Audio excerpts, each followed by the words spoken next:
नमस्ते दोस्तों, स्वागत है आप सभी का हमारे छोटी सी डॉक्यूमेंट्री में जिसका विषय है ecological niche and resource partitioning. हर ऑर्गेनिज्म अपने एनवायरनमेंट में एक स्पेशल रोल प्ले करता है, जहां वो रहता है, क्या खाता है और कैसे दूसरे ऑर्गेनिज्म के साथ इंटरैक्ट करता है। यही उसका इकोलॉजिकल नीशे कहलाता है। हर स्पीसीज अपनी सर्वाइवल के लिए एनवायरनमेंट के अलग अलग रिसोर्सेस को एक यूनिक तरीके से यूज करती है। कुछ ऑर्गेनिजम्स फूड के लिए compete करते हैं, कुछ शेल्टर के लिए और कुछ रिप्रोडक्शन के लिए अपने डिस्टिंक्ट पैटर्न फॉलो करते हैं। इन सब के बीच जो बैलेंस मेंटेन करता है वही नेचर का इकोलॉजिकल हार्मोनी है। In this short documentary we will explore कैसे अलग अलग लिविंग बीइंग्स अपनी नीशे परफॉर्म करते हैं और कैसे रिसोर्स पार्टीशनिंग नेचर को कंपटीशन से बचाकर कोएग्जिस्टेंस सिखाती है। यहाँ हम देख रहे हैं एक बर्ड जो पानी के किनारे अपना फूड ऑब्जर्व कर रही है। एक शार्प डाइव के साथ वो फिश को पकड़ लेती है। ये बिहेवियर एक फूड नीचे रिप्रेजेंट करता है। दिस बर्ड इज ए पिसिफोर यानी फिश ईटिंग प्रेडेटर। इसके शार्प बीक और स्ट्रीमलाइन बॉडी से इसको एक्वाटिक इकोसिस्टम में एक स्पेशल पोजीशन देते हैं। ये ट्रेट्स इवोल्यूशन के दौरान डेवलप हुए हैं ताकि ये अपने प्रे को इफिशिएंटली कैच कर सके। जब ये अपने विंग्स को स्प्रेड करके ड्राई करती है तो ये सिर्फ एक रेस्ट नहीं बल्कि एक बिहेवियरल एडेप्टेशन है जो फ्लाइट और इंसुलेशन मेंटेन करता है। इस तरह के एडेप्टेशन से बर्ड अपने नीशे के अंदर परफेक्टली फिट होती है। देखिए, ए बी फ्लावर से नेक्टर कलेक्ट कर रही हैं। ए एक पॉलिनेशन नीच को रिप्रेजेंट करती हैं, जहां बी और प्लांट दोनों एक दूसरे के लिए बेनिफिशियल रोल प्ले करते हैं। बी नेक्टर कलेक्ट करके अपना फूड सोर्स प्राप्त करती हैं, जबकि उनके विंग्स और बॉडी पर पॉलन ग्रेन चिपक जाते हैं। जब बी एक फ्लावर से दूसरे फ्लावर के कांटेक्ट में आती हैं तो पॉलन ग्रेन ट्रांसफ़र होता है और इसी प्रोसेस को हम म्यूचुअलिज्म कहते हैं। ये सीन्स क्लियरली दिखाता है कि कैसे इकोलॉजिकल इंटरेक्शन इकोसिस्टम को फंक्शनल बनाए रखता है। बी के बिना पॉलिनेशन प्रोसेस डिस्टर्ब हो जाता है और कई फ्लावरिंग प्लांट रिप्रोड्यूस नहीं कर पाते हैं। सो इवन अ टेनी बीज प्लेज। अब हम देखते हैं एंड्स अपनी कॉलोनी के आसपास फूड कलेक्ट कर रही हैं। ये एंड्स एक फोरोजिंग निश ऑक्यूपाई करती हैं जो कंटिन्यूसली इन्वायरमेंट से फूड कलेक्ट करना और फेरोमोन ट्रेल्स के जरिए अपनी टीम को सिग्नल देना है। यह उनके बीच कम्युनिकेशन और कोऑपरेशन उनका सबसे बड़ा स्ट्रेंथ है। यह बिहेवियरल निश के अंदर आता है जहां सर्वाइवल ग्रुप इफर्ट पर डिपेंड करता है। अब देखिए, यहाँ पर कुछ बड़े विंग्स वाले एंड्स हैं जो एक्चुअली में रिप्रोडक्टिव मेंबर्स हैं, क्वींस और मेल्स, जो ब्रीडिंग सीजन में अपनी कॉलोनी छोड़कर एक नई कॉलोनी स्थापित करती हैं।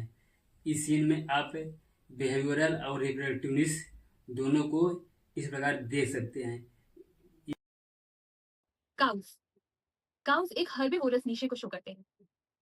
ये हमारे इकोसिस्टम में as a primary consumer role play करते हैं। They graze on plant, trees, grasses और इसी की वजह से energy flow reducer to the higher trophic level flow कर पाता है। ग्रेजिंग हमारे लिए काफी इंपॉर्टेंट है क्योंकि ये हमारी वेजिटेशन को कंट्रोल करता है, मेंटेन करता है और ग्रोथ करने में हेल्प करता है। डायरेक्टली इनडायरेक्टली हमारे इकोसिस्टम को भी स्ट्रक्चर देता है और शेप देता है। यही काउस जब अपने बॉडी को ट्रीज के सहारे रब करते हैं तो ये एक तरीके का बिहेवियरल एडाप्टेशन शो करते हैं।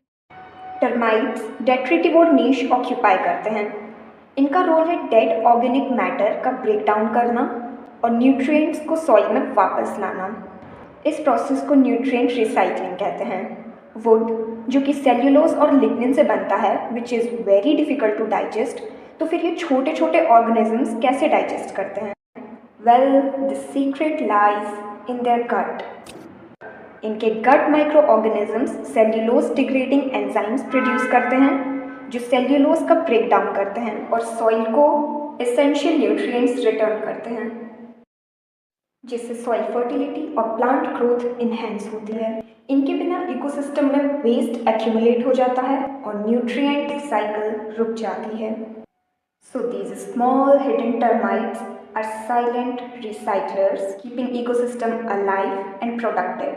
So the next time you see a termite mound, don't just think pest, think ecosystem engineers.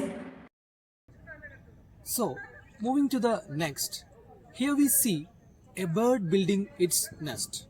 This represents its reproductive niche. By nesting, birds protect their young and provide parental care.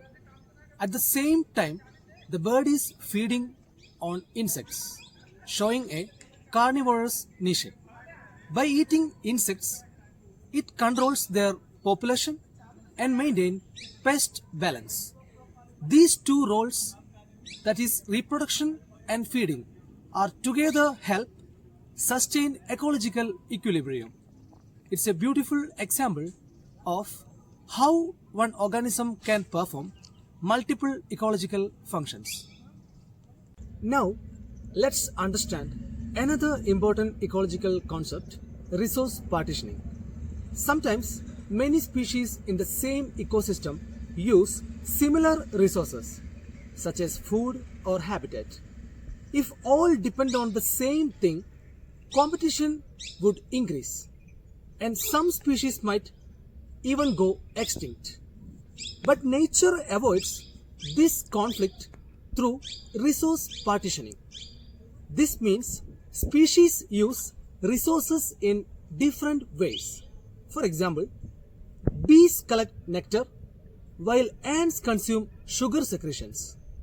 Some birds eat fish while others feed on insects, each occupying a different feeding niche.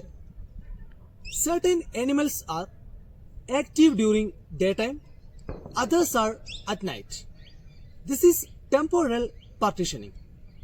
These examples show how resource partitioning maintain coexistence and biodiversity in ecosystem.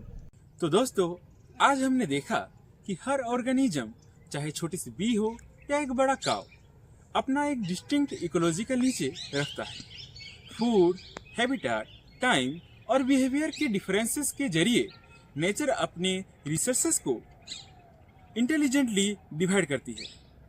यही process resource partitioning कहलाता है, जो competition को कम करता है और harmony बढ़ाता है। जब हम इकोलॉजिकल नीचे को समझते हैं, तब हम एप्रिशिएट करते हैं कि नेचर का हर पार्ट एक इंटरकनेक्टेड वेव है, जहां हर ऑर्गेनिज्म के बिना सिस्टम इनकम्प्लीट है। At the last I will say let's protect every organisms role, because हर एक स्पेसीज इकोसिस्टम के लिए इक्वली इम्पोर्टेंट है। Thank you for watching.